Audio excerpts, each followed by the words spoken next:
নমস্কার, শুভ সন্ধ্যা। শান্তন টিভির পর্দায় রয়েছে দীপান্বিতা চোখরাখবো সংবাদে। পহেলগাঁও সন্ত্রাসবাদী হামলায় ২৬ পর্যটকের মৃত্যুতে ফুঁসছে গোটা দেশ। পাকিস্তানের বিরুদ্ধে বদলার হুঁশিয়ারি দিয়েছে ভারত। প্রবল দুই দেশের মধ্যে প্রবল উত্তেজনা প্রশমিত করতে আলোচনার মাধ্যমে শান্তির বার্তা দিয়েছে ইউরোপ, আমেরিকা, রাশিয়ার মতো দেশগুলো। এই আবহে রবিবার আর্কটিক সার্কেল ইন্ডিয়া ফোরামের আলোচনায় অংশ নিয়ে এই ইস্যুতে মুখ খুললেন জয়শঙ্কর। তিনি বলেন, ভারত কোনো উপদেশদাতা চায় না, সঙ্গ চায়। বিশেষ করে এই উপদেশদাতাকে একেবারে চায় না যারা ঘরে এরকমও বাইরে আর একরকম। জয়শঙ্কর বলেন, ভারত এমন দেশগুলোর সঙ্গে কাজ করতে চায় যারা পারস্পরিক শ্রদ্ধা ও বোঝাপড়া দেখায়। একই সঙ্গে ইউরোপকে কটাক্ষ করে বলেন, কিছু ইউরোপীয় দেশ এখনও তাদের মূল্যবোধ ও কাজের ধরন নিয়ে লড়াই করছে।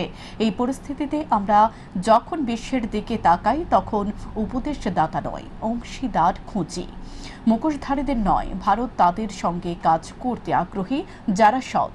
ইউরোপীয় ইউনিয়নের দিকে আঙ্গুল তুলে তিনি বলেন, ইউরোপের কিছু দেশের এই সমস্যা রয়েছে।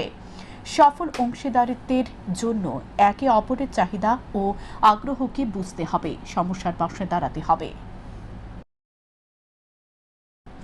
ভয়ঙ্কর দুর্ঘটনা জম্মু ও কাশ্মীরের রামবনে চাকা পিছলে গভীর খাদে গিয়ে পড়ল সেনার ট্রাক। মৃত্যু হয়েছে ৩ জওয়ানের। তাঁদের নাম অমিত কুমার, সজিত কুমার এবং মন বাহাদুর। সূত্রের খবর, রবিবার সকালে ট্রাকটি ৪৪ নম্বর জাতীয় সড়ক ধরে জম্মু থেকে শ্রীনগরের উদ্দেশ্যে রওনা দিয়েছিল, কিন্তু বাতারি চামশা এলাকায় কাছে আসার পরে আচমকা নিয়ন্ত্রণ হারিয়ে সেটি পাশের ৭০০ ফুট গভীর খাদে পড়ে যায়। এ প্রসঙ্গে বাটুট পুলিশ স্টেশনের এক আধিকারিক বিক্রম পরিহার বলেন, জম্মু থেকে শ্রীনগরের উদ্দেশ্যে ট্রাকটি রওনা দিয়েছিল, কিন্তু মাঝপথে নিয়ন্ত্রণ হারিয়ে সেটি খাদে গিয়ে পড়ে।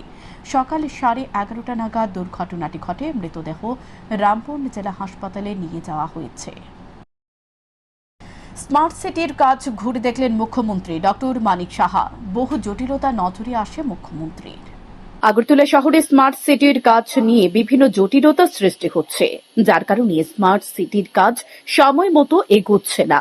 মুখ্যমন্ত্রীর কানে এ খবর পৌঁছাতে সরাসরি মাঠে নামার সিদ্ধান্ত নিলেন মুখ্যমন্ত্রী। রবিবার মুখ্যমন্ত্রী আগরতলা শহরের ১৬ নং ওয়ার্ডের রামনগর ১ নং রোড থেকে শুরু করে বিভিন্ন এলাকা, ২০ নং ওয়ার্ডের টাউন হল থেকে শান্তিপাড়া পর্যন্ত এবং ৩২ নং ওয়ার্ডের নেতাজি চৌমুনি থেকে মাস্টারপাড়া ও হাওড়া নদী পার্শ্ববর্তী এলাকা সহ ফরেস্ট অফিস পর্যন্ত পরিদর্শন করেন মুখ্যমন্ত্রী। মুখ্যমন্ত্রী পরিদর্শনে বের হয়ে স্থানীয় মানুষের সাথে আগে কথা বলেন। তারপর তাদের মুখ থেকে এলাকার উন্নয়ন সম্পর্কে এবং অভাব অভিযোগ সম্পর্কে অবগত হন মুখ্যমন্ত্রী।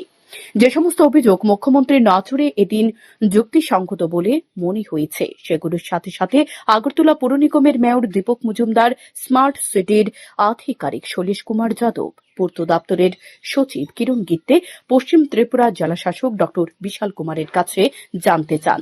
তাদের সাথে আলোচনা করে মুখ্যমন্ত্রীর নজরে এসেছে বিভিন্ন সমস্যা। তারপর মুখ্যমন্ত্রী সংবাদ মাধ্যমের মুখোমুখি হয়ে সমস্যাগুলো সম্পর্কে বিস্তারিত তুলে ধরেন। মুখ্যমন্ত্রী বলেন, যে সমস্যাগুলো উনার নজরে এসেছে সেগুলো হলো আগরতলা পৌর নিগমের সঙ্গে স্মার্ট সিটির সঙ্গে পূর্ত দপ্তরের সমন্বয় না থাকার কারণে বিভিন্ন জটিলতা সৃষ্টি হচ্ছে। তাই সকলে যাতে সমন্বয় রক্ষা করে কাজ করে তার জন্য বলা হয়েছে। সামনে বর্ষার মরশুম, তাই বর্ষার আগে যাতে কাজ সমাপ্ত হয় তার জন্য আধিকারিকদের নির্দেশ দেওয়া হয়েছে। মুখ্যমন্ত্রী আরো বলেন, শান্তিপাড়া এলাকাটি পরিদর্শন করে যা লক্ষ্য করা গেছে সেখানে নিকাশি ব্যবস্থা আরো উন্নত হওয়ার প্রয়োজন আছে। কভার ড্রেন করার জন্য বলা হয়েছে। একই সাথে এলাকার পুকুর সংস্কার করার জন্য আধিকারিকদের নির্দেশ দেওয়া হয়েছে। পাশাপাশি কিছু রাস্তা সংস্কারের প্রয়োজন রয়েছে, সেগুলো যাতে দ্রুত করা হয় তার জন্য সময় বেঁধে দেওয়া হয়েছে। পাশাপাশি ক্ষেত্রমোহন বিদ্যালয়টি যাতে ইংরেজি মাধ্যম করা হয় তার জন্য অনুমোদন দেওয়া হয়েছে। বিদ্যালয়টি এলাকার ছাত্র ছাত্রীদের কাজে আসবে বলে মনে করেন মুখ্যমন্ত্রী। দেখুন, এখানে অনেক সমস্যা তো আছে, মানে কোঅর্ডিনেশনের একটু অভাব আমি দেখি। যেমন মিউনিসিপ্যালিটির সাথে স্মার্ট সিটি মিশনের সমস্যা, স্মার্ট সিটির সাথে আবার পিডব্লিউডির সমস্যা, ডিডব্লিউএস এর। আমি বললাম কোঅর্ডিনেট ওয়েতে যদি করা যায় অনেক কাজ কিন্তু ভালো হবে। তো এখানে আমি যা যা এখানকার এলাকাবাসী সমস্ত জায়গায় যাচ্ছি, ওয়ার্ড নাম্বার 20তেও গেলাম, এখানেও আসলাম, তো সব জায়গার মধ্যেই দেখলাম যে এইগুলো খালি যদি একটু কোঅর্ডিনেশন রাখা যায় এখানে সমস্যা কিন্তু অনেক সমাধান হবে। তো এইগুলো আমি দেখছি, যেখানে রাস্তা দরকার রাস্তাগুলো যাতে টাইম লিমিটের মধ্যে করা যায়, ড্রেনগুলো প্রপারলি যাতে করা হয়, লেভেল যেন মেলানো যায়, এবং পানীয় জল বলছে যে অনেক বেটার আগের থেকে। তো এই বিষয়গুলো নিয়ে আজকে এখানে আসা। সামনেই তো বর্ষার আগে কি সব চেষ্টা করছি কিন্তু মানে ফ্লাডের আগে ওনারা তো বলছেন যে অনেক কাজ সম্পূর্ণ হবে, তো দেখা যাক, না হলেও আমাদের করতে হবে, কাজ তো চালিয়েই যেতে হবে। পরিশেষে মুখ্যমন্ত্রী বলেন, এখন আর কেউ বলতে পারবে না শুধু ভোট আসলে জনসংযোগ করা হয়। জনগণের খোঁজ খবর প্রসঙ্গে একথা বলেন মুখ্যমন্ত্রী। শান্তন টিভি। রাজ্যে গ্যাসের মাধ্যমে বিদ্যুৎ উৎপাদন করতে গিয়ে সমস্যায় পড়তে হচ্ছে, তাই বিকল্প হিসেবে সোলার পদ্ধতি ব্যবহার করে বিদ্যুৎ উৎপাদন করার উদ্যোগ নিয়েছে সরকার। গ্রাহকরা এই পরিষেবা গ্রহণ করার জন্য রবিবার মহাকুরণী সাংবাদিক সম্মেলন করে জানান বিদ্যুৎ মন্ত্রী রতন লাল নাথ।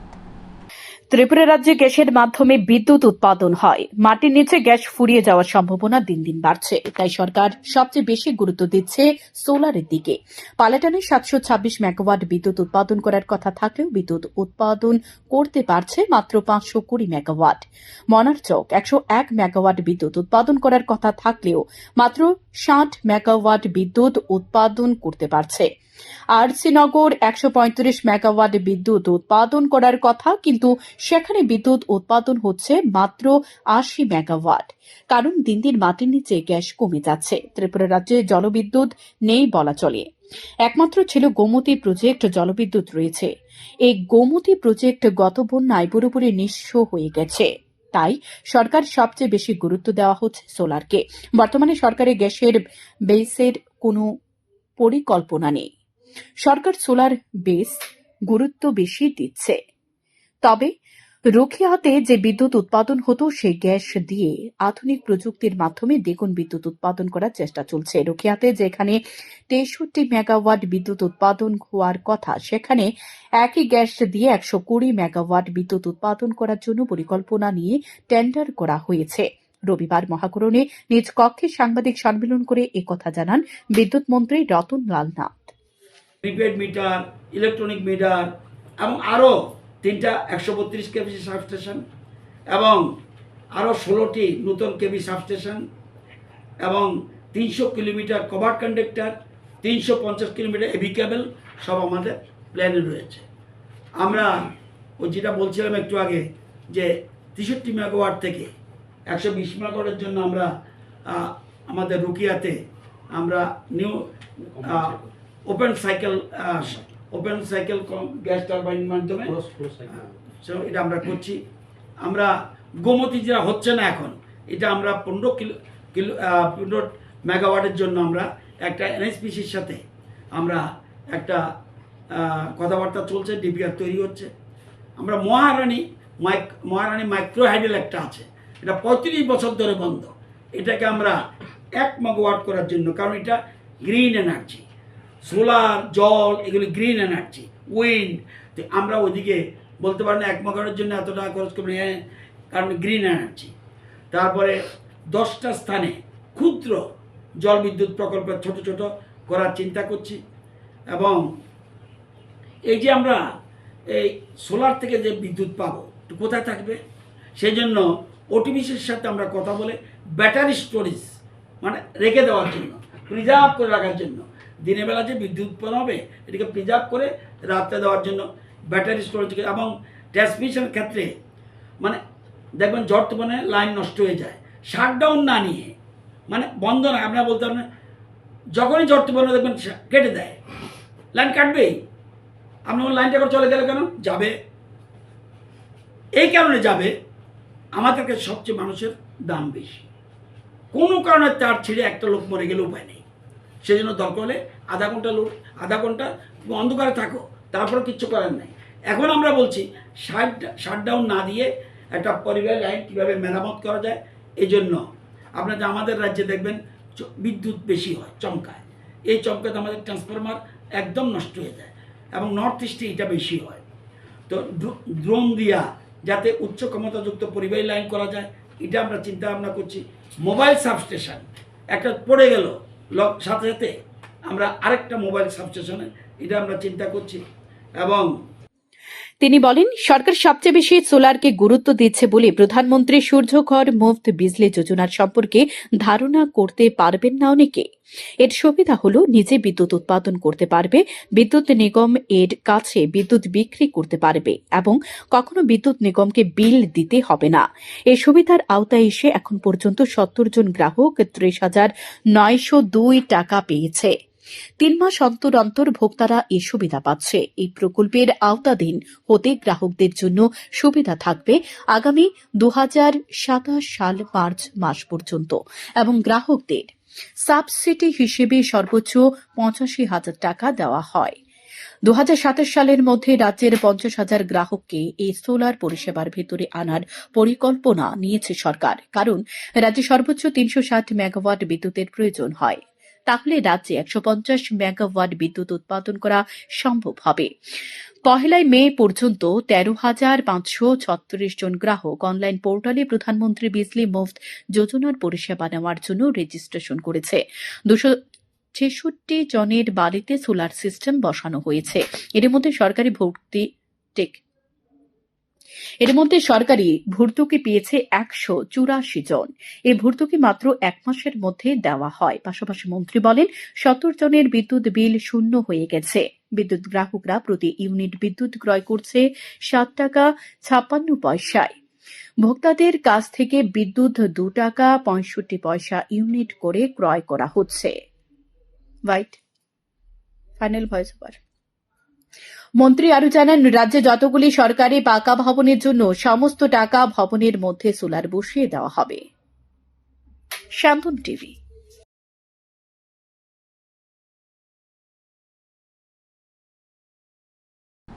পূর্বতন বামফ্রন্ট সরকারের আমলে রাজ্যের শাসক দলের দলীয় কার্যালয়ে চাকরির অফার বন্টন হতো, এমনটাই অভিযোগ তুলে বর্তমান শাসক দল বিজেপি প্রধান বিরোধী দল সিপিআইএম-এর উপর কাঁদা ছুড়েছিল শনিবার।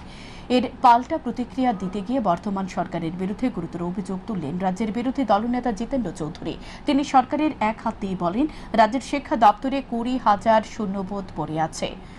ম্যান পাওয়ার ডিপার্টমেন্টের মধ্যে শূন্যপদের তথ্য চাওয়া হলে তারা তথ্য দিতে চান না। তাই বামফ্রন্টের বিধায়করা অত্যন্ত চালাকি করে প্রত্যেক দপ্তর থেকে শূন্যপদের তথ্য নেওয়ার চেষ্টা করছে। দেখা গেছে 18 থেকে 19টি দপ্তরে শূন্যপদের তথ্য না পাওয়া গেলে যে দপ্তরগুলো শূন্যপদের তথ্য সামনে এসেছে তা হিসেব করে দেখা যায় প্রায় 51,000 শূন্যপদ পড়ে আছে রাজ্যে, এবং সব দপ্তর মিলিয়ে শূন্যপদের পরিসংখ্যান ভাবলে আতকে সৃষ্টি হবে।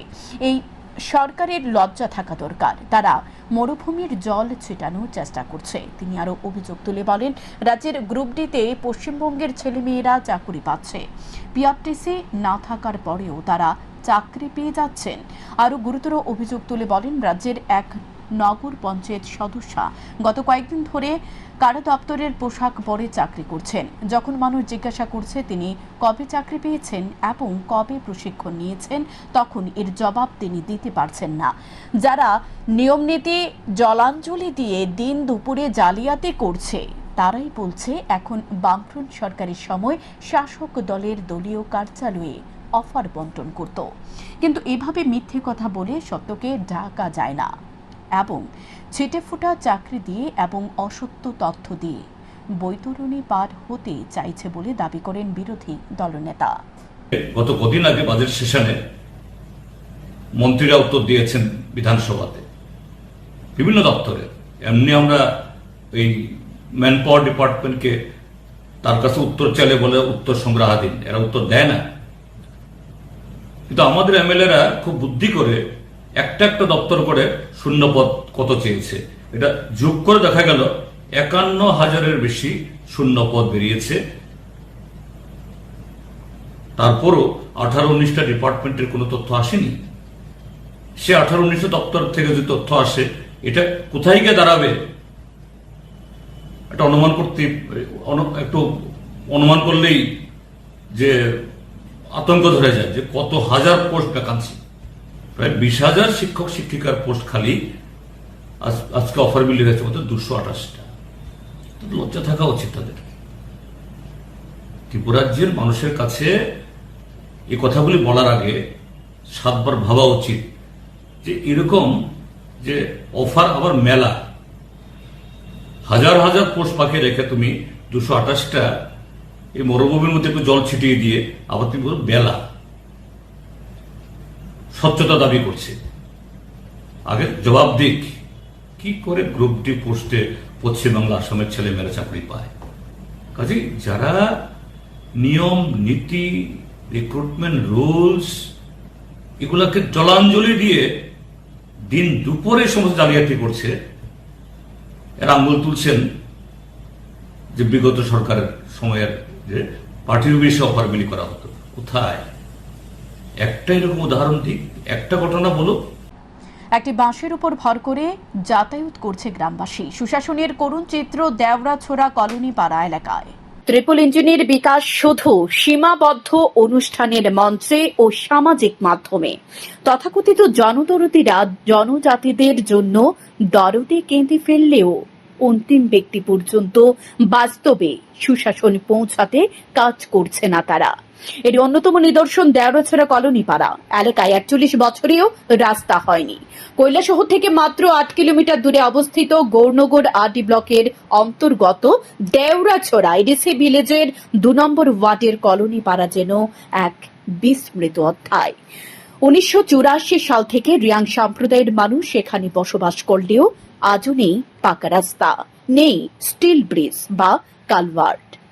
এলাকার মানুষজন নিজেদের তৈরি করা বাঁশের সাঁকো দিয়ে ছড়া অতিক্রম হয়। যাতায়াতের যে পথ রয়েছে সেটিও অত্যন্ত প্রশস্ত কম, জঙ্গলাকীর্ণ ও বিপজ্জনক। গত ফেব্রুয়ারি মাসে এলাকায় আগুন লাগে। খবর দেওয়া হয় দমকল কর্মীদের, তারা এলেও ঘটনাস্থলে পৌঁছাতে পারেননি, কারণ রাস্তা নেই। 15টি পরিবারে প্রায় 70 জন মানুষ আজও ন্যূনতম পরিকাঠামোর জন্য মুখাপেক্ষী। এলাকাবাসীর একটাই দাবি, রাস্তা চাই না, অন্তত একটা স্টিল ব্রিজ বা কালভার্ট করে দেন। এদিকে এলাকার এক প্রবীণ নাগরিক জানায়, দীর্ঘ বছর ধরে কাজের এই সমস্যা আজও সমাধান হয়নি। ভাঙার বাঁশের ঝাঁকু দিয়ে তাদের চলাচল করতে হয়। বহুবার বিষয়টি জেলা প্রশাসন থেকে শুরু করে স্থানীয় জনপ্রতিনিধিদের নজরে আনা হয়েছে, অথচ আজ পর্যন্ত কাজের কাজ কিছুই হয়নি।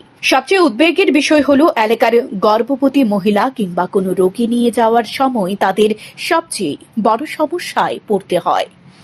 একটি বাঁশের উপর ভর করে তাদের এই বাঁশের সাঁকো পারাপার হতে হচ্ছে। অনেকে বাঁশের সাঁকো থেকে পড়ে গুরুতর আহত হয়েছে, অথচ প্রশাসন এবং স্থানীয় জনপ্রতিনিধি তাদের বঞ্চনার করে যাচ্ছে। আমার যে কলোনি 84 সন থেকে আমার এখানে কলোনি আছে, বসবাস করে। আমার রাস্তা বড় এই দেওরাছড়া এখানে ব্রিজ এটা নাই, যা হাঁটা যায় না। কোনো জন এখানে হাতিয়া পড়িয়া মরি যায়, কোনো জন হাত ভাঙাও হয়, কোনো আমার কোনো সময় চাউল বস্তা চাউল কোনো যে কোনো কাম ফিরবার সময় আমার বোঝা লইয়া আয়, এগুলা পড়িয়া এখানে যায়। আমার এটা লাগে আমার সরকার দিকে আমার দাবি আমার করে, এটা লাগে আমার সরকার বাদর থেকে আমার দাবি আমি চাই। আমার যে কলোনি 84 সনে আমার বসবাস করে, এত দীর্ঘদিন আমার কষ্ট করে সরা থেকে আমার জল খাই, জল পর্যন্ত নাই, রাস্তা নাই, সরকারে কোনো আমার ব্যবস্থা করে দেয় না। এটা লেগে আমার দাবি আমি করে আজকে এই আমার ব্রিজ লাগে আমার দাবি। আমার খাইবার জল পানি জল নাই, রাস্তা নাই, আমি দাবি করে এটা আমার সকল আমার বক্তব্য তখন হয়েছে। মানুষ অসুস্থ হইলে কেমনে নেও? আমার অসুখ হলে কেমনে আমার অসুখ বইয়া কেমনে অন পড়ে যায়, এইটা লেগে আমার দাবি করে। এখানে আমার কোনোজন পেটর বাচ্চা আছে, এগুলা কেমনে আমার খরচ করিয়া খাইব? তোমরা জানাইছো নি ডিএম রে? ডিএম না আমি একবার জানাইছে, জানিয়ে যে আজ পর্যন্ত আমার কোনো একশন খবর দেয় না, খবরও করে না, কোনো কাজ নাই।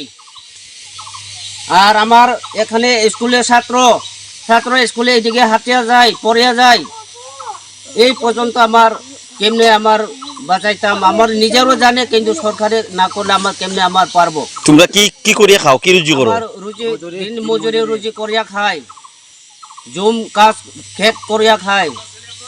আর যে বড় টিলা আমার যাইয়া যাইয়া বুঝা লইয়া আইলে এখানে পড়ে যায়। জুম চাষ করে আমার বড় দিন রাত 24 ঘন্টা এখানে আমার হাঁটা, আমার রাস্তা। সুতরাং এই দৃশ্য প্রমাণ করে জনজাতি দরদি নেতারা কতটা রসিকতা করে চলেছে তাদের সাথে। শান্তন টিভি। রবিবার সকালে অরুন্ধতিনগর থানাধীন ভট্টপুকুর স্থিত আপনজন ক্লাব সংলগ্ন সুমন দেবের বাড়ি থেকে আটক হয় প্রচুর পরিমাণে ব্রাউন সুগার। তাকে তুলে নেওয়া হয় পুলিশের হাতে।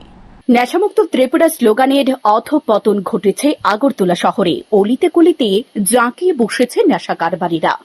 পুলিশ প্রশাসনের উপর থেকে আস্থা হারিয়ে এবার স্থানীয় ক্লাব ও এলাকাবাসী মাঠে নামতে বাধ্য হচ্ছে।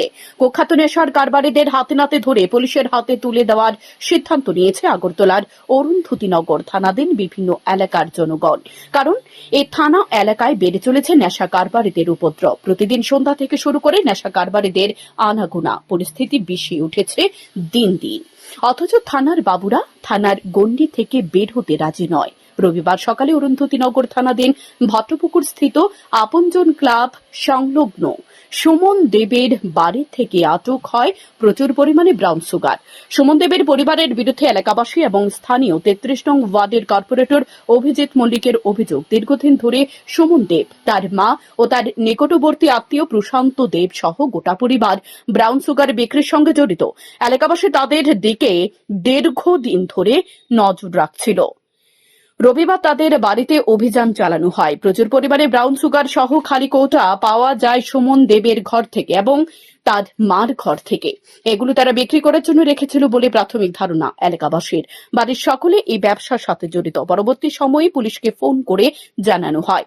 ঘটনাস্থলে ছুটে আসে অরুন্ধতিনগর থানার পুলিশ। তারপর বাড়ির লোকজনদের পুলিশের হাতে তুলে দেওয়া হয়।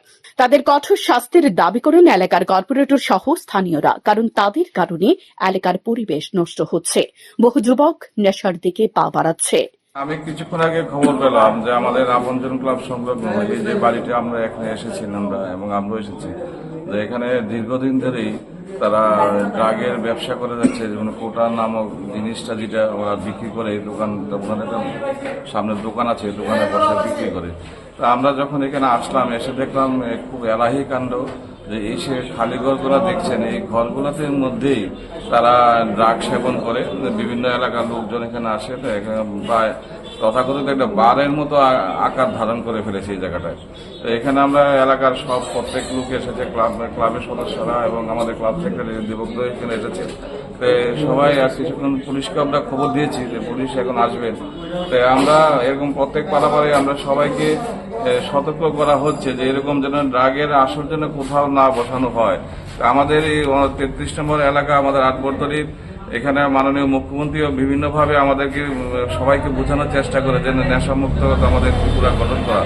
তো এই জায়গায় কিছু দুষ্টচক্র আছে, এখনো সেই কাজটার দিকে নজর তারা বলাতে চাচ্ছে। তো এদিকেই আমরা আজকে একটা খুঁজে পেলাম আমাদের এলাকায়। তো যাই হোক, তাদের দেখি পুলিশ কি ব্যবস্থা নেয় এবং এলাকাবাসী এখান থেকেও সিদ্ধান্ত নিয়েছে যে যেন এখানে ব্যবসা করতে না পারে, সেটা ব্যবস্থা আমরা করা হবে। কি নাম বাড়ির মালিকের? নামটা শুনলাম সুমন দেব।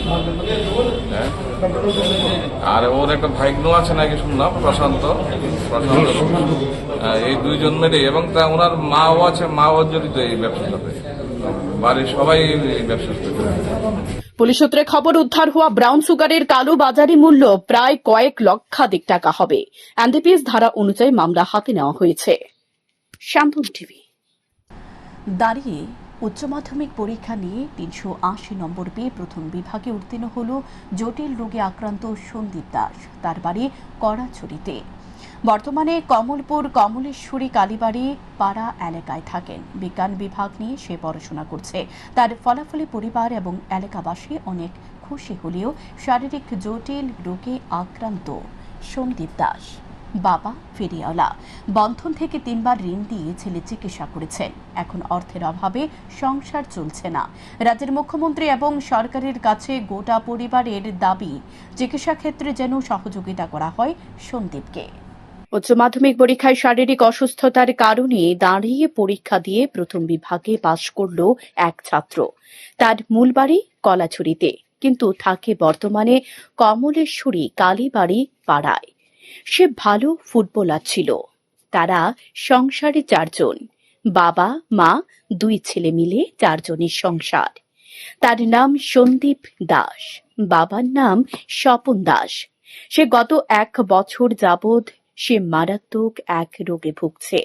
তার মেরুদণ্ডের নিচে একটি টিউমার রয়েছে।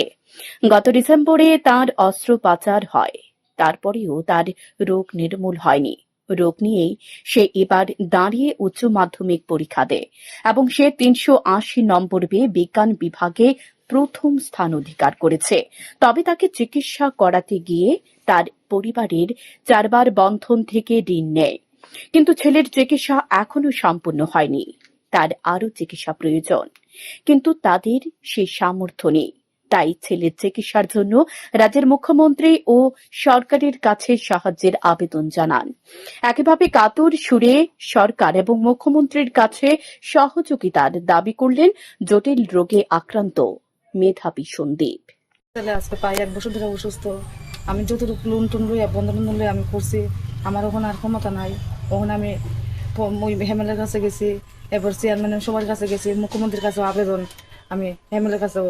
আমি ওখানে আমার ছেলের সুস্থ হবার লাগে আপনার কাছে সাহায্য চাই। আপনারা যদি একটু সাহায্য করেন তাহলে আমি আমার ছেলের সুস্থ করতে পারি। আমার নাম সন্দীপ দাস। আমি আমার পরিবারের সাথে আগে কলাছড়ি থাকতাম।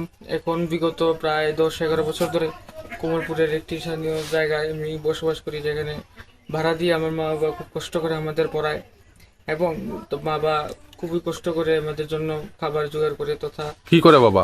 বাবা একজন বুট বাদাম, তারপরে পাঁপড়, মটর, ছানা ইত্যাদি বিক্রি করে আমাদের পেট চালায়। তাছাড়া আমাদের খুব আমার ছোট ভাইও আছে, 10-এ পড়ে, এবার মাধ্যমিক দিবে। আমি এই বছর উচ্চ মাধ্যমিকের পরীক্ষায় উত্তীর্ণ হচ্ছি এবং খুবই কষ্ট করে এই আমার যে বিগত প্রায় 10-12 মাস ধরে এই কোমরের নিচে তথা পাশ্চাত্য দেশে খুব একটা ভয়ানক রোগের কারণে একবার অপারেশনও করা হয়েছে, যার জন্য এই অপারেশনের দইতে মোটামুটি ভালো ছিলাম, কিন্তু হঠাৎ আবার সেই জায়গায় পুনরায় একটি সুবিধার কারণে ডাক্তার বলেছে যে আমার অপারেশন দরকার আবার, যার জন্য মা আবার প্রায় যতটুকু চেষ্টা করেছে কিন্তু এখন আর আমার ততটুকু সামর্থ্য নেই, যার কারণে টাকার দোকানটা কিভাবে হয়েছিল অপারেশনের? প্রায় বিভিন্ন ধরনের লোন, বন্ধনের চন্দন ইত্যাদি নিয়ে লোনটা নিয়ে মা চেষ্টা করেছিল। এখন আবার ডাক্তারে বলছে যে অপারেশনের দরকার, তো এই জন্যই আমি এই প্রায় খুবই কষ্ট করে এই বছর আমার উচ্চ মাধ্যমিকের পরীক্ষা, মানে 3 ঘন্টার পরীক্ষা, আমি যত মতে বসে দিয়েছিলেন না দাঁড়িয়ে দিয়েছিলেন? দাঁড়িয়ে দিয়েছিলাম যতটুকু। কেন বসতে অসুবিধা হয়? বসতে অসুবিধা হয়, এই জায়গায় বসতে অসুবিধা হয়, যার জন্য খুবই কষ্ট করে পরীক্ষা দিয়ে আমি 380 নম্বর পেয়ে পাশ করেছি উচ্চ মাধ্যমিক। তুমি কোন স্ট্রিমে পড়াশোনা করো? সায়েন্স স্ট্রিমে পড়াশোনা করি। এখন দেখার বিষয় সরকার সহায়তা নিয়ে ছাত্রের পাশে দাঁড়ায় কিনা। শ্যামল টিভি।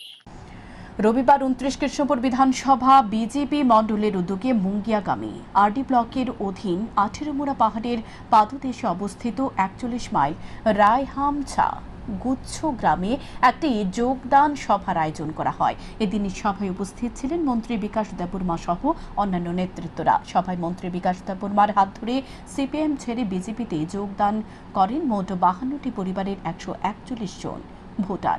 তাদের হাতে দলীয় পতাকা তুলে দিয়ে দলে বরণ করে নেওয়া হয়। মন্ত্রী বিকাশ দেববর্মা বলেন, পূর্বতন সরকারের আমলে জনজাতি মানুষের শিক্ষা, স্বাস্থ্য, যোগাযোগ এবং মৌলিক অধিকার থেকে বঞ্চিত ছিল। বর্তমানে বিজেপি সরকার সে চিত্র পাল্টে দিতে নিরলসভাবে কাজ করে চলেছে। বিশেষত জনজাতি অধ্যুষিত এলাকাগুলির উন্নয়নে শিক্ষার প্রসার, স্বাস্থ্য পরিষেবা, কর্মসংস্থান এবং সামাজিক নিরাপত্তা প্রকল্পে জোর দেওয়া হয়েছে। তিনি আরও জানান, এই উন্নয়নের ধারা দেখে পাহাড়ি অঞ্চল থেকে শুরু করে শহরাঞ্চলেও মানুষ বিভিন্ন দল ছেড়ে বিজেপির পতাকা হাতে তুলে নিচ্ছেন। 15 दिन पर যদি নরক মধ্যে আসো খাগা আনো রিং দে আনো শুধু আনো রিং দে পার্টি নি কখরই आफ्नो কোনো পার্টি খরই जों ও পারানো ডেভেলপমেন্ট খাইনানি ও পারানো বাহে जों শিক্ষিত খাইনাই ও পারানে বুড়ি রক বাহে গাই जों মাই খরচা জানাই ani bersabotine bahaya pori rai norok sudo development ni bagai buri rok sudo buri rok acuk di je buri rok sisa nai je buri rok wan sunai o parono development nai buri hingai nok ni lokhi buri hingai paroni lokhi buri rok development সমাজ ko development khaimon je buri je সমাজ buri সচেতন nai o সমাজ তাইসা আগক না বুঝিখা নরগাবাইন কমসে কম মাস 2 বার হাইকাই আপনি কোনো party করে ও পারো বিয়াংতে তৈ করি খো বিয়াংটি লামা করে খো সাবো মাই মাসে খো সাবনো বিপিএল নাংনাই সাবনো তিসানা নাংনাই সাবনো নগর রুগী जों মনত তুই কক ছাড়া যায়। সংবিধান বাঁচাও দাবিতে রবিবার বিকেলে গোমতী জেলা কংগ্রেসের পক্ষ থেকে উদয়পুর জামতলা থেকে এক মিছিল বের হয়। সেন্ট্রাল রোড, পুরাতন motor stand, new town road হয়ে জামতলাতে এসে মিছিলটি শেষ হয়। সেখানে বক্তব্য রাখেন গোমতী জেলা কংগ্রেসের সভাপতি টিটন পাল। তিনি বলেন, দেশ আজ বিপন্ন, সংবিধান ধূলিসাৎ। ভারতীয় সংবিধানকে রক্ষা করার জন্য জাতীয় কংগ্রেস দল সারা রাজ্যের সঙ্গে মন্দিরনগরে উদয়পুরে সংবিধান বাঁচাও এই দাবিতে আন্দোলন সংগঠিত করে মানুষকে ঐক্যবদ্ধ করে সংবিধানকে যারা ধূলিসাৎ করছে তাদের বিরুদ্ধে ঐক্যবদ্ধ আন্দোলন গড়ে তোলার জন্য আহ্বান জানান টিটন পাল। তিনি বলেন, ভারতীয় জনতা পার্টি এ রাজ্যে ক্ষমতা আসার পর থেকে সংবিধানকে ধ্বংস করার জন্য একের পর এক আক্রমণ শুরু করেছে। সংবিধানের নামে একের পর এক আক্রমণ সংগঠিত করে চলেও সংবিধানকে রক্ষার জন্য কোনো ভূমিকা ভারতীয় জনতা পার্টির উদ্যোগ নিতে দেখা যায়নি, বরং সংবিধানকে ধ্বংস করার জন্য একের পর এক অর্ডিন্যান্স এনে সমস্ত কিছু কুক্ষিগত করার জন্য উঠে পড়ে লেগেছে। এর বিরুদ্ধে দেশের মানুষকে ঐক্যবদ্ধ হতে হবে বলে জানান টিটন পাল। মাইকে দাঁড়িয়ে চিৎকার করে বলেন, হিন্দুদের সেখানে রক্ষা করতে হবে, হিন্দুদের জন্য লড়াই করছেন। আমিও তো হিন্দু, আমার গাড়িটা 4 বার ভাঙা হলো কেন? কারা ভেঙেছে? এই ত্রিপুরার যে ভারতীয় জনতা পার্টি সরকার ক্ষমতা আসার পর 18 সালের পর রাজনৈতিক সন্ত্রাসের নামে এই ত্রিপুরা রাজ্যে হাজার হাজার বিরোধী দলের কর্মীদের বাড়ি চালিয়েছেন। এই রাজ্যে হাজার হাজার হিন্দু বিরোধী দলের কর্মীদের বাইক চালিয়েছেন, গাড়ি চালিয়েছেন, তাদের বাড়িতে ঠাকুরের প্রতিমা তছনছ করে দিয়েছেন। তাই থেকে তখন আপনাদের হিন্দুত্ব জিজ্ঞেস করতে চাই, কারণ ভারতীয় জনতা পার্টি সেটা পরিষ্কার যে হিন্দুর কথা বলে মানুষের মধ্যে সেখানে বিভ্রান্ত করতে চাইছে, মানুষের মধ্যে বিভেদের প্রাচীর সেখানে তৈরি করতে চাইছে। কারণ এই দেশ সবার হিন্দু, মুসলমান, খ্রিস্টান, বুদ্ধ সমস্ত ধর্মাবলম্বী মানুষের একটা মিলনস্থান হচ্ছে এই ভারতবর্ষ। এই ভারতবর্ষের মধ্যে যারা বিভেদ তৈরি করতে চায়, যারা সাম্প্রদায়িক দাঙ্গা লাগাতে চায়, যারা হিন্দু মুসলমান করতে চায়, তাদেরকে সতর্ক করে দিয়ে বলতে চাই, কংগ্রেস থাকতে এই দেশের অখণ্ডতা নষ্ট হতে দেবে না, এই দেশের সম্প্রীতি নষ্ট হতে দেবে না। এই দেশের সমস্ত মানুষ আমরা কাঁধে কাঁধ মিলিয়ে যেভাবে স্বাধীনতা আন্দোলনের এই বলিদান দিয়েছিল এই দেশের, সেখানে স্বাধীনতা সংগ্রামীরা তাদের প্রতি স্মৃতিচারণ করে বলতে চাই, এই দেশের অখণ্ডতা, এই দেশের সংস্কৃতি, এই দেশের সমস্ত কিছু মানুষের মধ্যে যে ঐক্যের বার্তা, সেই বার্তা নিয়ে সেখানে কংগ্রেস এই সংবিধান বাঁচাও সেখানে র্যালি সেখানে শুরু করেছে সারা দেশের মধ্যে। সাধারণ মানুষ, ব্যাপক অংশের মানুষ সেখানে অংশগ্রহণ করছেন। মানুষের কাছে আবেদন করব, আসুন এই র্যালিতে অংশগ্রহণ করুন এবং কংগ্রেসের হাতকে সেখানে শক্তিশালী করুন। শ্রমিক বিরোধী 4টি শ্রম আইন বাতিল করার আহ্বানে 20 মে সারা দেশব্যাপী সাধারণ ধর্মঘটের ডাক দেওয়া হয়েছে। এই ধর্মঘটের সমর্থনে রবিবার পরিবহন শ্রমিকদের গণ কনভেনশন অনুষ্ঠিত হয় সিআইটিইউর সদর দপ্তরে। এই কনভেনশন থেকে পরিবহন শ্রমিকরা আওয়াজ তোলে, সড়ক পরিবহন শ্রমিকদের জন্য সামাজিক সুরক্ষা আইন প্রণয়ন করতে হবে, ভারতীয় ন্যায় সংহিতা 106 এর 1 ও 106 এর 2 ধারা বাতিল করতে হবে, মোটর ভেহিকেল আইন 2019 সংশোধিত বাতিল করতে হবে, ত্রিপুরা রাজ্যে পরিবহন শিল্পে তোলাবাজি বন্ধ করা সহ পরিবহন শিল্পকে রক্ষা করতে হবে। এদিনের কনভেনশনে উপস্থিত ছিলেন সিআইটিইউর সভাপতি মানিক দে। তিনি 20 মে দেশব্যাপী ধর্মঘটের বিষয়ে বিস্তারিত তুলে ধরেন। আজকের এই কনভেনশনটা এখানে আহ্বান করা হয়েছে আগামী 20 মে দেশব্যাপী একটা সাধারণ ধর্মঘট আছে এবং এই ধর্মঘটের মুখ্য দাবি হল শ্রমিক স্বার্থ বিরোধী 4টা কোড পাস করা হয়েছে। এটাকে ভারত সরকার মানে কেন্দ্রীয় সরকার কার্যকরী করতে যাচ্ছেন। এই কোড লাগু হলে পরিবহন শিল্পের সঙ্গে যারা যুক্ত এমনিতেই তাদের মোটর ভেহিকেল অ্যাক্টটাকে সংশোধন করে 2014 সালে প্রতিষ্ঠিত হয়েছিল বৈদিক ব্রাহ্মণ সমাজ। রবিবার নারায়ণ পূজার মাধ্যমে কৃষ্ণনগর স্থিত বৈদিক ব্রাহ্মণ সমাজের অফিস বাড়ির উদ্বোধন করা হয়। অনুষ্ঠানে উপস্থিত ছিলেন বৈদিক ব্রাহ্মণ সমাজ সাধারণ সম্পাদক চন্দন চক্রবর্তী, সভাপতি জীবন কৃষ্ণ ভট্টাচার্য, চেয়ারম্যান কল্যাণ নারায়ণ ভট্টাচার্য, প্রতিষ্ঠাতা পণ্ডিত ভাস্কর চক্রবর্তী সহ অন্যান্যরা। এই সংগঠনের মূল উদ্দেশ্য ব্রাহ্মণ সমাজকে সংগঠিত করা। অনেকের ভেতরে বিভ্রান্তি থাকে শ্রাদ্ধ পূজার্চনা নিয়ে। এই সকল বিভ্রান্তি দূর করতে যেন ব্রাহ্মণরা ভূমিকা নেয়। পূজা করা কালীন পুরোহিতকে যেন বুঝিয়ে দেয় কেন হচ্ছে এই পূজা এবং মন্ত্রের অর্থ কী। এই সকল বিষয় আজকের এই অনুষ্ঠানে বক্তাদের বক্তব্যে উঠে আসে। আমাদের মূল উদ্দেশ্য হচ্ছে ব্রাহ্মণের কৃষ্টি সাধন এবং ব্রাহ্মণদের যারা জাদুনিক ক্রিয়াতে আছেন তাদেরকে শিক্ষিত করে তাদেরকে সেই সংস্কৃতিতে শিক্ষিত করে নিয়ম মাফিক পূজা পাঠে ভাটছাট করে। আর সমস্ত ব্রাহ্মণদের এই যে মঞ্চটা শুধু আপনার জাদুনিক ব্রাহ্মণ যে তাদের না, সমস্ত ব্রাহ্মণদের নিয়ে এই মঞ্চ। যেমন আমাদের প্রেসিডেন্ট আছেন, উনি একজন শিক্ষক ছিলেন, রিটায়ার্ড শিক্ষক। সেক্রেটারি আছেন, উনি একজন কর্মচারী। এরকমভাবে আমাদের সমস্ত ব্রাহ্মণদের নিয়ে এই সমাজ। এটার মধ্যে ব্রাহ্মণদের যে আপনার কৃষ্টি এবং সংস্কৃতি সেগুলি রক্ষা এবং সমাজকে উদ্দীত করা, সমাজকে শুভবুদ্ধি সম্পন্ন করে তোলা। বং রানাং হাসপাতালের কাছাড় ক্যান্সার হাসপাতালের সহযোগিতায় এবং ভারত বিখ্যাত ক্যান্সার বিশেষজ্ঞ চিকিৎসক রবি কান্নানের সহযোগিতায় ক্যান্সার ডিটেক্টেড সেন্টার উদ্বোধিত হয়। উদ্বোধন করেন রাজ্য বিধানসভার অধ্যক্ষ বিশ্ববন্ধু সেন। অনুষ্ঠানে বক্তব্য রাখতে গিয়ে অধ্যক্ষ বলেন, আলগাপুর গ্রামে যে ক্যান্সার হাসপাতাল উদ্বোধন হতে চলেছে তার জন্য সর্বকালীন সহযোগিতা এবং সমস্ত কিছুর আয়োজন রাজ্যের মুখ্যমন্ত্রী প্রফেসর ডাক্তার মানিক সাহার সাহায্যে হতে চলেছে। তাই মুখ্যমন্ত্রী মানিক সাহাকে ধন্যবাদ এবং কৃতজ্ঞতা প্রকাশ করেন তিনি বলেন, এ ধরনের উদ্যোগের ফলে রোগীদের অনেকটাই সহযোগিতা হবে, উপকৃত হবেন তারা। 3 বছরের স্বপ্ন আজকে বাস্তবায়িত হলো। শিলচরের কাছাড় ক্যান্সার হসপিটালের উদ্যোগে স্পেশালি ডাক্তার রবি কান্নানজি এবং ওনার সহযোগীদের উদ্যোগে এবং আরও স্পেশালি আমাদের রাজ্যের যিনি মুখ্যমন্ত্রী, উনিও কিন্তু একজন ডাক্তার এবং উনি কিন্তু হৃদয়বান doctor, professor doctor Manik Saha. এবং আজকে আমার সাহস অনেক বেড়েছে। কেন? আমরা জানি একটা ভালো কাজ নিয়ে আমাদের মুখ্যমন্ত্রী মহোদয়ের কাছে গেলে উনি কখনো কিন্তু ফেরান না। ভালো কাজ হলেই উনি এটাকে অ্যাকসেপ্ট করেন। এই কাজটা কীভাবে ইমপ্লিমেন্ট হবে তার জন্য তিনি গুরুত্ব দিয়ে চিন্তা ভাবনা করেন।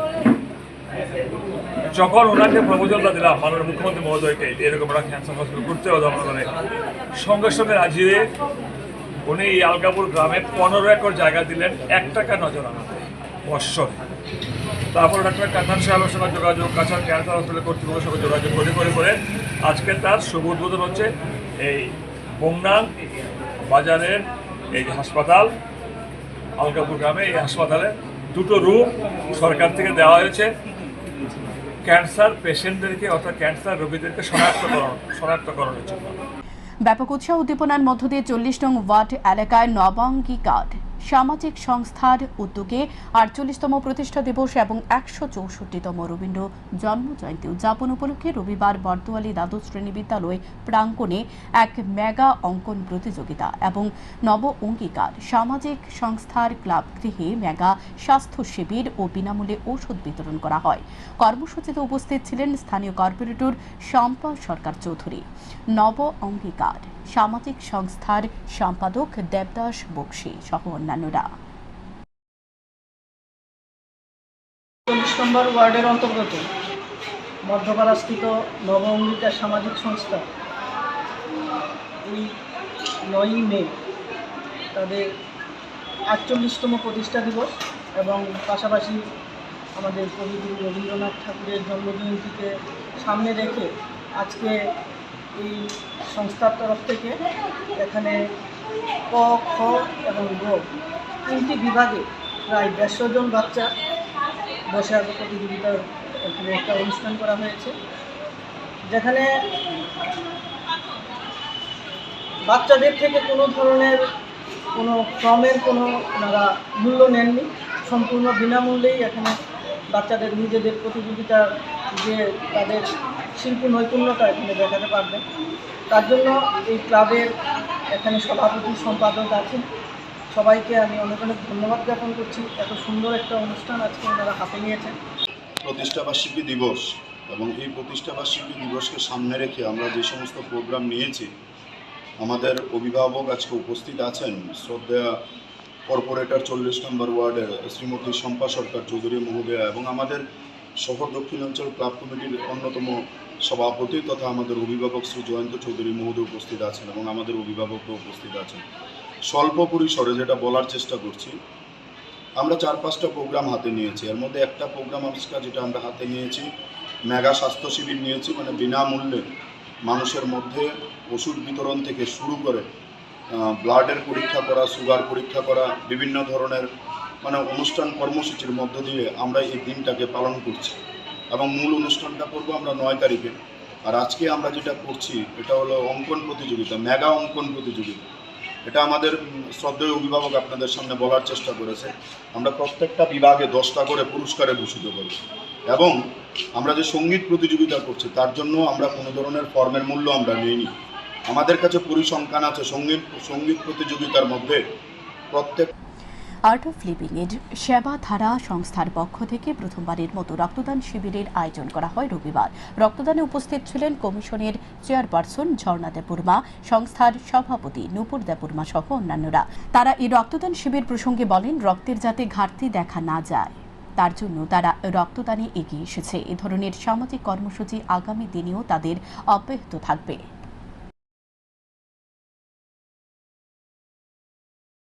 তো আগামী 13ই মে গুরুজির জন্মদিন, ওনার এই শুভ জন্মদিনকে সামনে রেখে সেবাধারা অর্গানাইজেশনের যিনি প্রেসিডেন্ট নূপুর দেববর্মা এবং ওনার সঙ্গে আরও ওনাদের যে টিম সবাই মিলে আজকে এই দিনে একটি ব্লাড ডোনেশন ক্যাম্প ওনারা হাতে নিয়েছেন। সত্যিই মানে আমি ওনাদেরকে ওনাদের প্রতি আমার অশেষ কৃতজ্ঞতা রয়েছে এবং অভিনন্দন তো অবশ্যই রয়েছে, কারণ এত মানে আজকের দিনে দাঁড়িয়ে একটা ব্লাড ডোনেশন ক্যাম্প করা অনেকটা যথেষ্ট গুরুত্বপূর্ণ বিষয়, কারণ প্রতিনিয়তই মানুষের রক্তের প্রয়োজন হচ্ছে। আমরা দেখতে পাচ্ছি জিবি বা আইজিএম হসপিটালগুলিতে গেলে অনেক অংশ রোগীদের। তো আজকে দিনে মানে আমরা একটা কথা এটাই বলতে পারি, রক্তদান মানে জীবনদান। তো এই মহৎ কাজের উপরে আর কোনো কাজই হতে পারে না। 17তম বিশ্ব হাসি দিবস উপলক্ষে রাজধানীতে rally all Tripura health and লাফিং অ্যাসোসিয়েশনের বিশ্ববাসীর সুস্বাস্থ্য, শান্তি, সম্প্রীতি ও সৌভ্রাতৃত্ব কামনা করে এই র্যালি সংগঠিত করা হয়। আগরতলা মহারানী তুলসীবতী বালিকা বিদ্যালয়ের সামনে থেকে শুরু হয় এই র্যালিটি কামান চৌমুনি পোস্ট অফিস চৌমুনি হয়ে প্যারাডাইস চৌমুনি গিয়ে শেষ হয়। অল ত্রিপুরা হেলথ অ্যান্ড লাফিং অ্যাসোসিয়েশনের সভাপতি সহ অন্যান্যরা র্যালিতে অংশগ্রহণ করে। সংগঠনের এক সদস্য জানান, 4 মে বিশ্ব হাসি দিবস।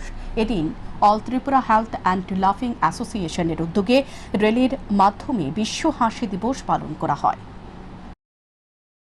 ত্রিপুরা লাফিং ক্লাব শুরু হয়েছে 1997 সনে, আর ভারতবর্ষ থেকেই শুরু হয়েছিল আমাদের এই লাফিং ক্লাবগুলি। মুম্বাই শহরে 1995 সনে প্রতিষ্ঠা করেছিলেন ডক্টর মদন কাটারিয়া। উনি সারা বিশ্বে বর্তমানে 120টি দেশে প্রায় 6000 সামাজিক ক্লাব গড়ে তুলেছেন। ত্রিপুরা রাজ্য 1997 সনের নভেম্বরে 9 তারিখ মালঞ্চ নিবাসের হাত ধরে আমাদের প্রথম পথ চলা শুরু হয়েছে। এর পরবর্তী সময় 10টি সেন্টার যখন হলো, আমরা তখন অল ত্রিপুরা হেলথ অ্যান্ড লাফিং মিশন গড়ে তুলেছি। তারপরে পরবর্তী সময় বর্তমানে রাজ্যে আমাদের 24টা সেন্টার রয়েছে। আমরা এই সেন্টারগুলির মাধ্যমে রাজ্যবাসীর জন্য আমরা বয়সে প্রবীণ হলেও রবিবার থেকে শুরু ত্রিপুরা ফুটবল অ্যাসোসিয়েশন পরিচালিত C division league football tournament. এবারের প্রতিযোগিতায় মোট 16টি দল অংশগ্রহণ করেছে। ইতিমধ্যে প্রত্যেকটি দল তাদের অনুশীলন শুরু করে দিয়েছে। পাশাপাশি বিভিন্ন দলের জার্সি প্রকাশ চলছে। কৃষ্ণনগর এলাকায় ঐতিহ্যবাহী ক্লাব ইউনাইটেড বিএসটি রবিবার এক সাংবাদিক সম্মেলনের মধ্য দিয়ে তাদের জার্সি প্রকাশ করে। লাল হলুদ রঙের তাদের জার্সি প্রকাশ করেন ক্লাব সম্পাদক ধীমান দেববর্মা, সভাপতি গৌতম ঘোষ, সাথে ছিলেন প্রাক্তন ক্রিকেটার তথা ক্লাব সদস্য সঞ্জয় বোস, গৌতম দেববর্মা সহ অন্যান্যরা।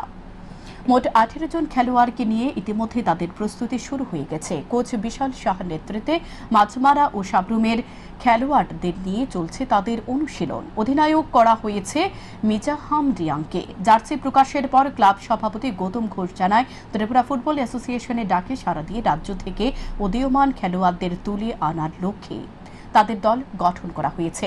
রাজ্যের প্রত্যেক এলাকায় খেলোয়াড় যারা নিজেদের প্রতিভা তুলে ধরতে পারছে না তাদেরকে জায়গা করে দিতেই তাদের দলে নেওয়া হচ্ছে এবং তারা ভালো খেলা প্রদর্শন করবে বলে আশা ব্যক্ত করেন তিনি। পাশাপাশি সুপার 4-এ দল যাবে বলেও আশা প্রকাশ করেন তিনি। মানে আমাদের যে জার্সি স্পন্সর করেছে সন্ধি ম্যারেজ হল, প্রত্যেকবারই ওরা করে, এদেরকে আমরা ধন্যবাদ জানাই। যারা এখানে মানে এসছেন ওদেরকেও ধন্যবাদ জানাই ইউ ডিস্ট্রিক্ট ক্লাবের তরফ থেকে। আমরা এবার পুরোটাই নতুন টিম, দূর দূরান্ত থেকে বিশেষ করে নর্থের প্লেয়ারদের নিয়ে টিম করেছি, সব নতুন প্লেয়ার। আমাদের টার্গেট মানে এখনকার মতো সংবাদ এই পর্যন্তই। পরবর্তী আপডেট পেতে চোখ রাখুন শান্তন টিভির পর্দায়। নমস্কার।